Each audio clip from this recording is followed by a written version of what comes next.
Ok, entonces, en el caso del día de hoy, como les comentábamos, estábamos en unidad 7 para lo que serían los contenidos del componente de arqueología social. Esta presentación la voy a basar en varias fuentes.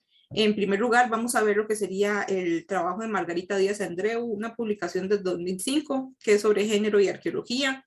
También vamos a complementar con el siempre útil manual de Bentley, Marshner y Chippendale. Aquí vamos a ver el capítulo 6 de Maguire, que ya habíamos visto en otras ocasiones, y vamos a complementar con el capítulo 20 de Hayes Gilpin. También vamos a ver, voy a complementar con una publicación de Alberti del 2001, es un artículo sobre género y cómo se visualiza en arqueología. También recomendadísima esta investigación, me gusta mucho, viejita pero buena, de Enríquez y Arrianza. Esto es una publicación sobre estudios bioarqueológicos relacionados con la carga laboral, cómo se distribuyen cargas laborales según sexo. Esto es un caso de estudio en Chile. Y también vamos a ver el capítulo que tenían para hoy de Trinidad Escoriza Mateu y Pedro Castro Martínez. Ok, ahora vayamos viendo un poquito los conceptos claves que voy a utilizar para esta unidad. Recuerden que si tienen dudas respecto a los conceptos claves o si quieren repasar conceptos claves de unidades anteriores, todos estos conceptos yo los extraigo de unos glosarios que he dejado en la carpeta de materiales adicionales del OneDrive. Ahí tienen los glosarios que serían varios glosarios de Echeverría, y también tienen un glosario del libro de Teoría y Método de Renfrew Wang. Ese está en inglés. Pero para lo que sería esta unidad, vamos a enfocarnos en tres conceptos. Voy a definir por el momento tres conceptos. En primer lugar sería el término de etnoarqueología, y este es un estudio, está relacionado con el estudio de las culturas contemporáneas para apoyar para apoyarnos en arqueología y entender cómo son las producciones de objetos arqueológicos. También vamos a ver el concepto de bioarqueología, y va a referir más al estudio respecto a seres humanos. Sin embargo, como lo pudieron ver en la publicación que tenían para el día de hoy. Sin embargo, es importante aclarar que dependiendo del manual que ustedes lean, a veces podemos también encontrar el concepto de bioarqueología referido a un campo más amplio de conocimiento, en donde se involucran también otros indicadores, no solo huesos humanos, sino también huesos animales, plantas, moluscos, etcétera. Y por último, vamos a ver un poquito, o nos vamos a adelantar un poquito a los contenidos del curso, y vamos a ver muy brevemente este concepto de agencia, que en pocas palabras podríamos definirlo como la participación activa de los individuos en su sociedad. Y esto implica acciones humanas conscientes que negocian y transforman su visión del mundo que tienen. También refiere a una participación activa de las personas en la sociedad. Este concepto es importante que lo vayamos tomando en consideración, porque como vamos a ver en unidades más adelante, se relaciona mucho con lo que serían varias de las ideas que vamos a repasar con la arqueología postprocesualista. Ok. Muy bien. Y también pues estos otros conceptos que ven acá son los conceptos que vamos a estar refiriéndonos más que todo a lo largo de la presentación. Principalmente vamos a estar comentando los conceptos de género y de sexo. Y eso lo vamos a ver pues más adelante en la presentación. Ok, entonces, como es de costumbre, vayamos contextualizando históricamente un poquito dónde es que nos encontramos. Recuerden que nos ubicamos cronológicamente hablando en el periodo explicativo, esto según la clasificación de Willis-Avlov que hemos estado utilizando. Recuerden que en unidades anteriores habíamos visto que alrededor de los años 70, poco a poco fue surgiendo lo que sería la arqueología social latinoamericana, y esto como un resultado de un ambiente político convulso en América Latina.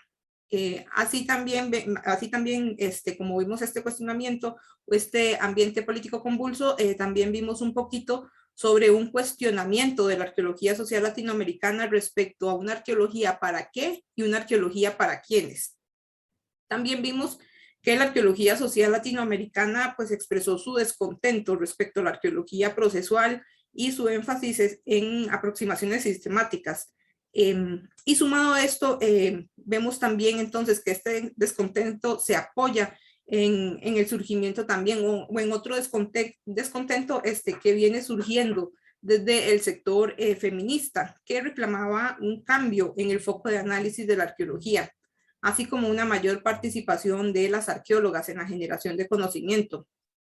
De manera que entre estos años de los 70 y los 80 vamos a ver el surgimiento de enfoques teóricos que van a distanciarse respecto a lo que sería el proceder teórico y metodológico que vimos en la arqueología procesual. Aquí es importante que vayan viendo que todo este escenario fue sentando las bases para el surgimiento del postprocesualismo, pero eso lo vamos a ver un poquito más adelante en las unidades del curso. Lo importante de ir entendiendo por el momento es que para esta época el feminismo va a influir en el pensamiento de diferentes áreas académicas y en el caso de la arqueología pues no va a ser la excepción. En esta publicación que les comentaba de Díaz Andreu, ella nos comenta que el enfoque feminista tomó mayor fuerza en las escuelas escandinavas y estadounidenses. Bueno, esto en comparación con el caso de estudio que ella presenta, que sería la producción de arqueología en España. De igual manera, si retomamos el trabajo de Alberti, él nos comenta que la agenda feminista en arqueología mantuvo ejes temáticos entrelazados con las agendas feministas en otras ciencias. Por ejemplo, un primer eje fue el reconocimiento de sesgos antropogénicos en los trabajos de investigación. Otro eje fue el de la relevancia en esta agenda feminista para promover la inclusión de mujeres como un foco de análisis para equilibrar las investigaciones. Y también tenemos otro eje de interés que sería la construcción de modelos teóricos para la investigación del género y el feminismo en el pasado. Como lo habíamos comentado, la arqueología feminista encontró un respaldo en la arqueología postprocesual, ya que ambas tenían en común su descontento respecto al proceder teórico metodológico usual de la época, es decir, el proceder teórico y metodológico de la arqueología procesual. Pero si retomamos a Maguire, vemos que la arqueología feminista no únicamente tuvo un apoyo del postprocesualismo. Por ejemplo, Maguire explica que los reclamos feministas encontraron un buen apoyo en lo que sería la crítica marxista y también y viceversa. Esto debido a que ambos enfoques planteaban un enfrentamiento en contra de la opresión. En el caso marxista, vamos a ver un descontento con las inequidades económicas, mientras que el sector feminista pues criticó el sexismo académico, principalmente. Maguire, de hecho, nos explica que la alianza entre feministas y marxistas es una alianza extensa y profunda. Por ejemplo, él retoma el caso de una antropóloga llamada Eleanor Leacock, quien fue partidaria de los planteamientos de Engels y cómo basó sus ideas en ideas de Engels relacionadas con la primera opresión de la historia, es decir, la opresión del hombre sobre la mujer. Reflejo de esto, de estas influencias entre marxistas y feministas, es la lectura que ustedes hicieron para esta semana, la de Trinidad Escoriza Mateo y Pedro Castro Martínez. También otro ejemplo que podríamos ir viendo es la activa participación de un grupo de mujeres en lo que sería el surgimiento y el establecimiento de la arqueología social latinoamericana, el tema que vimos en la unidad 6. Y recuerden cómo retomamos el papel de una arqueóloga de la arqueología social latinoamericana, Iraida Vargas Arenas. Lo importante tal vez de ir viendo es que a pesar de las múltiples alianzas que podríamos repasar entre la arqueología feminista y otras teorías generales, lo bueno es que por el momento vayan conociendo que los intereses de la arqueología feminista se centraron en visualizar el rol productivo de la mujer, es decir, un rol activo como productora de conocimiento académico y también un rol activo como, como personas con un gran aporte a las actividades económicas que se dieron en el pasado. De modo que se dio una fuerte crítica hacia las preconcepciones académicas sobre los roles masculinos y femeninos. Esto debido a que la arqueología usualmente había considerado a los hombres como individuos activos y encargados de las tareas fundamentales o esenciales para el grupo social. mientras que las mujeres fueron visualizadas con un rol más pasivo en donde iban a desempeñar tareas auxiliares. Esta crítica se dirigió principalmente a los estudios de sociedades cazadoras-recolectoras, donde se les atribuyó el rol activo de cazador a los hombres y por lo tanto se les idealizó como un rol indispensable para la supervivencia social. Mientras que en el caso de las mujeres, estas fueron usualmente caracterizadas como recolectoras y como una labor auxiliar o un complemento a la subsistencia basada en la caza.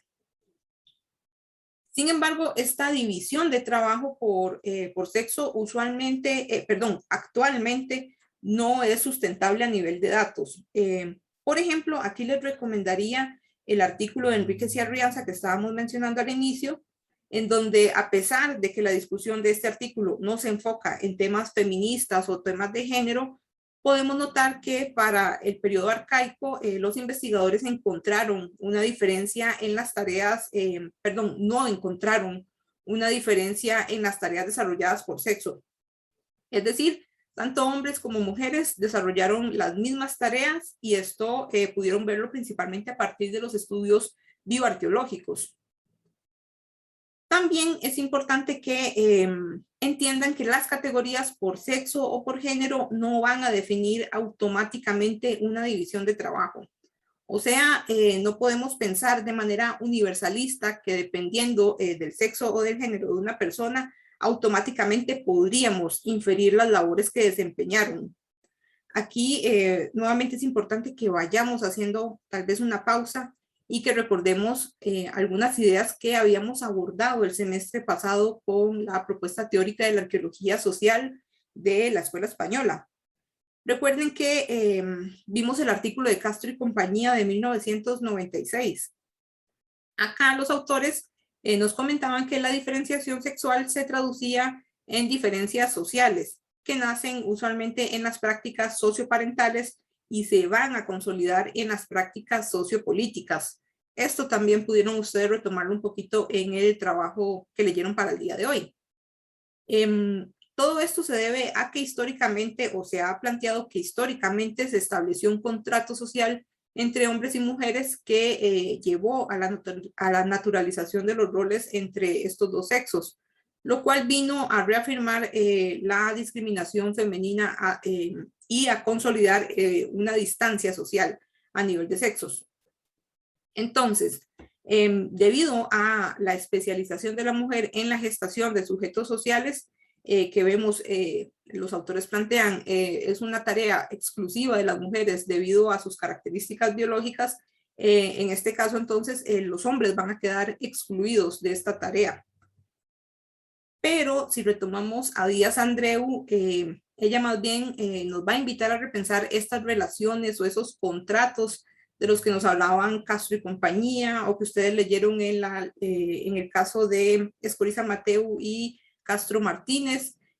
Por el contrario, Díaz Andreu nos invita a repensar que esa especialización por sexo no está bien fundamentada, y mucho menos si pensamos que los roles según sexo o género no son universalistas ni a nivel espacial ni a nivel temporal. De manera que es importante notar que el rol de la arqueología más bien es discutir y analizar cómo cambian estos roles según hombres y mujeres en diferentes espacios geográficos y en diferentes épocas a lo largo del tiempo. Muy bien. Entonces, hasta el momento, tal vez vamos viendo que en esta breve contextualización sobre la arqueología feminista hemos hablado hasta el momento de más que todo arqueología feminista, pero ya hemos empezado a incorporar lo que sería el concepto de género. Y no es de extrañar porque la arqueología de género fue influenciada por la arqueología feminista y viceversa. Pero tal vez antes de ir avanzando un poquito más, es mejor que visualicemos la diferencia entre lo que sería arqueología feminista y arqueología de género, pues podrían llegar a confundirse, ya que como les mencionaba, la arqueología de género pues tiene influencia de la arqueología feminista. Díaz Andreu nos explica que la arqueología feminista se va a centrar en las mujeres, en el rol de las mujeres, mientras que la arqueología de género va a priorizar un amplio espectro de géneros, es decir, va a ir más allá del binomio hombre-mujer, en donde las categorías van a ser mucho más amplias que estos dos y van a variar a lo largo del tiempo y a lo largo del espacio. Por otra parte, vemos que de igual manera que la arqueología feminista, también la arqueología de género se va a apoyar en los planteamientos de la arqueología postprocesual. Y aquí lo importante ir entendiendo es que el género, al igual que la cultura, son unidades de análisis de carácter dinámico y por lo tanto van a cambiar según la época y el espacio geográfico. Por ejemplo, si retomamos la definición que nos brinda el trabajo de Díaz Andreu sobre género, ella menciona que el género es una identidad que está en la base de las relaciones sociales y en las prácticas de las mismas se produce una continua renegociación y por tanto va a cambiar. Veamos este concepto un poquito más desmenuzado o paso a paso. Veamos que el género es una identidad que cada individuo se autoconstruye y que el resto de los individuos en una comunidad utilizan para clasificarlos según diferencias sexuales principalmente, pero no exclusivamente. También se pueden clasificar según otras variables. Por ejemplo, el género se puede clasificar según edad, una variable como edad, puede ser una consideración para poder hacer estas clasificaciones según género. También vemos el énfasis de la agencia que les comentaba en esta definición, ya que los individuos son conscientes de la identidad que construyen y la van a negociar con el resto de la comunidad. Aquí es relevante que vean que entiendan que no todas las identidades que se construyen van a ser aceptadas por la comunidad. Todo grupo social va a estar en constante negociación respecto a las categorías que se construyan en esta identidad de género. Este concepto de la agencia, y nada más, este concepto de la agencia lo vamos a retomar en la unidad, creo que es la 10, que vemos postprocesualismo, en el sentido de que previo a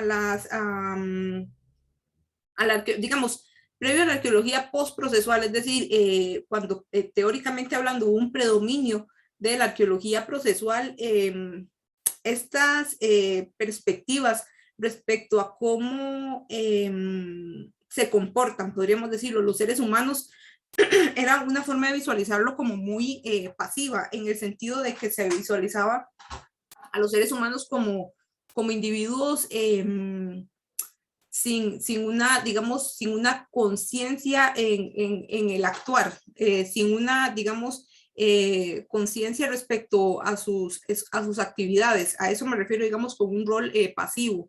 Mientras que en el caso de lo que plantea o reintroduce este concepto de agencia, y como vamos a ver un poquito más en la unidad 10, vamos a ver un rol más activo de los seres humanos en el sentido de que son conscientes respecto a las actividades que están realizando y que son conscientes en el sentido del rol que les toca en la sociedad, podríamos decirlo así. Y en este caso podemos verlo reflejado en esta definición de Díaz Andreu, principalmente en esto de la renegociación. Porque noten, como les mencionaba, que estas categorías que se van a generar de este concepto, de estas identidades de género, no son categorías que sean,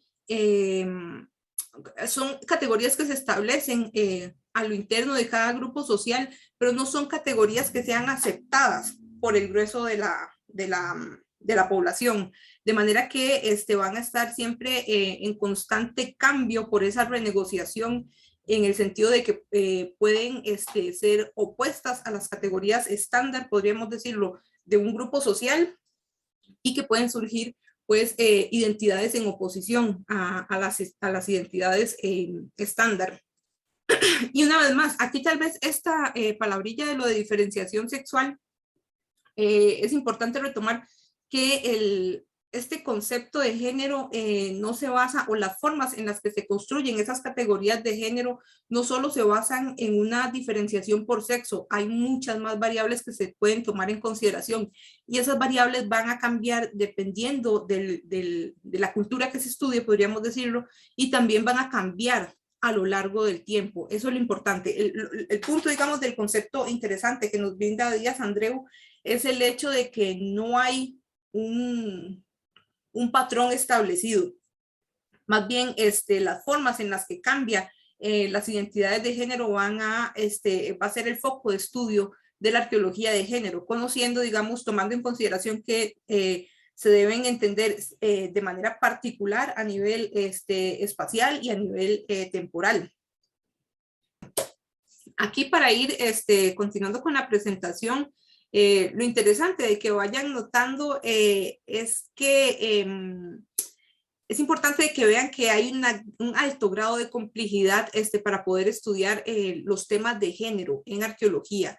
Y esto debido principalmente a que también hay un alto nivel de complejidad para poder definir lo que sería género y el mismo concepto de género y las clasificaciones, digamos, a nivel de género que pueden tener los diferentes grupos sociales. Inclusive, como les estaba comentando, podemos ver la propuesta, aquí, digamos, hay propuestas divididas. Por ejemplo, hay planteamientos teóricos que apuntan a que se puede entender, no es posible entender, o la arqueología no está preparada tal vez para entender o estudiar el género en sociedades antiguas, y hay otros partidarios que sí respaldan, digamos, la posibilidad de estudiar el género en arqueología. Por ejemplo, recuerden la lectura de Escoriza Mateo y Castro Martínez que hicieron para el día de hoy. Ellos más bien respaldan una visión de la arqueología a nivel de diferenciación sexual y se distancian de una arqueología de género. Sin embargo, lo importante de que ustedes entiendan es que a pesar de las limitaciones que podríamos encontrar para registrar el género en arqueología, lo importante es intentar no caer en esos sesgos clásicos de categorías binomiales, es decir, categorías mujer-hombre, ya que sería ignorar completamente el dinamismo del término de género y también también nos llevaría a ignorar la diversidad cultural que ha existido a lo largo del tiempo. Por lo tanto, ahora vemos otro posible también el reto que presenta la arqueología, y no es solo el cómo definir género, sino también cómo estudiar estos temas. Por ejemplo, aquí podemos retomar la lectura de Alberti. Él nos menciona que metodológicamente hablando, la arqueología cuenta con herramientas necesarias para registrar estos temas en contextos arqueológicos. Sin embargo, hay que tomar consideraciones para evitar caer en estos sesgos binomiales que les comentaba. Y para esto sería bueno que, si están interesados en el tema, profundicen con el capítulo de Hayes Gilpin. Aquí ella nos explica que podemos implementar cuidadosamente analogías producto de estudios etnoarqueológicos, por ejemplo, o también podremos complementar con análisis bioarqueológicos. En el caso de la etnoarqueología, Hayes Gilpin nos dice que puede ayudar a entender sobre herramientas y actividades realizadas por género, mientras que en el caso de la bioarqueología nos va a contribuir a comprender mejor las actividades realizadas por las personas. Acá lo importante de ir viendo, o tal vez más bien aquí es importante hacer un paréntesis y señalar que los datos etnoarqueológicos nunca deben ser tomados como explicaciones en arqueología, sino más bien como hipótesis que deben ser contrarrestadas con los datos. Pero continuando con la propuesta de Hayes Gilpin, podríamos ir también complementando estas ideas de Hayes Gilpin con lo que sería el artículo de Conkey y Spector. Un artículo que es viejito, estamos hablando de hace más de 20 años, creo, pero que todavía hay ciertas consideraciones metodológicas interesantes de revisar. Aquí tal vez es importante señalar que esta propuesta metodológica de Conkey y Spector originalmente fue desarrollada por Spector y se basó en una diferenciación por sexo, no en una diferenciación por género. Sin embargo, esta propuesta que originalmente fue planteada por Spector la retoman Conkey y Spector en esta publicación de 1984 y la replantean para un marco más de arqueología de género. Esta propuesta, lo que vamos a retomar de Conkey y Spector va a ser más que todo su propuesta metodológica, la cual ellas denominan como marco de diferenciación de tareas y se va a fundamentar en 4 dimensiones. Ojo aquí, pongan mucha atención porque esta es la forma. Aquí tal vez es importante hacer un paréntesis y que presten suma atención porque esto es lo interesante de la propuesta de Conkey y Spector es que nos va a permitir, es una buena propuesta para poder intentar registrar no solo diferencias a nivel sexual, sino también posibles diferencias a nivel de género. Ok. Entonces, empecemos por la primera dimensión que sería, bueno, son 4 dimensiones. Veamos primero lo que sería la dimensión social. Esta se utiliza para identificar las relaciones de los participantes en las tareas. Acá vamos a ver relaciones sociales, que las relaciones sociales pueden cambiar según, por ejemplo, variables como la edad, el sexo, el número de los participantes o inclusive los grupos de parentesco. Esta dimensión va a responder a preguntas como quién realiza las tareas, cómo se organizan las personas, cómo las personas planifican las tareas, cómo las personas interactúan entre sí cuando realizan las tareas. Es decir, lo que nos permite es entender si la gente trabaja en grupos, si trabajan al mismo tiempo o inclusive en el mismo lugar o si realizan tareas en lugares distintos o por grupos separados, etcétera. Lo que nos va a ayudar a entender son las relaciones entre los individuos en lo que sería la dimensión social. Ahora veamos lo que sería la dimensión temporal. Y esta dimensión, lo que nos habla es sobre la planificación de las tareas o la frecuencia y la duración con la que se realizan las tareas. De manera que va a estar enfocada en aspectos sobre el ritmo de vida y cómo es que se planifican las actividades. Aquí es entonces importante que se considere el momento en que se realizan las actividades, en qué momento del mes se realizan las actividades, en qué momento del año se realizan las actividades, qué tareas se realizan, en cuáles estaciones o temporalidades a lo largo del año, cuánto tiempo toma desarrollar esas tareas. Todo esto son consideraciones importantes de incluir en esta dimensión temporal. Ahora, respecto a la dimensión espacial, se va a identificar principalmente con en dónde se realizan cada una de las tareas. Y por lo tanto, esto va a implicar un reconocimiento de las tareas a nivel espacial. Es decir, si se realizan en zonas específicas o si se realizan en diferentes zonas geográficas, si siempre van a requerir realizarse en un solo lugar o si se pueden transportar a otros lugares para realizarse esas tareas. También vamos a ver entonces, por ejemplo, si las tareas que se están realizando están cerca o no de viviendas o de instalaciones o estructuras arquitectónicas en general. Y por último tenemos lo que sería la dimensión material, que se va a encargar de identificar todos los materiales asociados con el desarrollo de las tareas. Es decir, todos los objetos inmersos en las dimensiones sociales, espaciales y temporales. Por lo tanto, va a ser importante que se registren los materiales en las instalaciones o en las estructuras donde se realizan las tareas. Y por lo tanto, aquí vamos viendo que esta dimensión va a servirnos para conocer cómo se utilizan los materiales en otras dimensiones. Por ejemplo, esta dimensión nos puede permitir conocer sobre los equipos que se utilizan y si estos se comparten o no, si son de propiedad individual o colectiva, inclusive podríamos ver si son materiales que se retiran del área de trabajo o se mantienen en esa área de trabajo.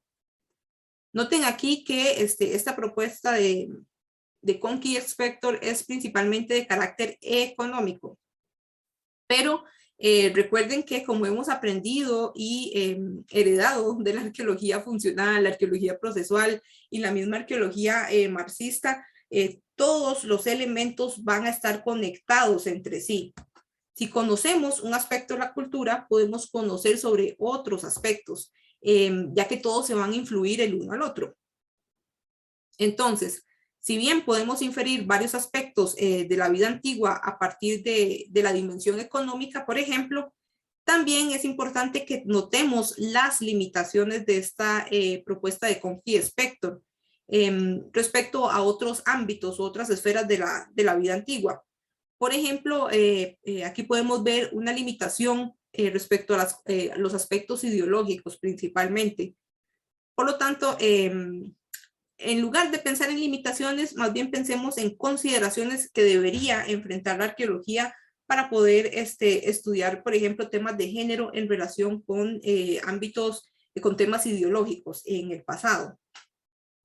Sin embargo, una vez más, a pesar de todos estos retos y que todavía, digamos, la arqueología no puede estudiar todos los ámbitos, digamos, a nivel de temas de género, esto es un reto que debemos, que todavía está pendiente de desarrollarse, no solo a nivel mundial, sino que principalmente en el ámbito costarricense.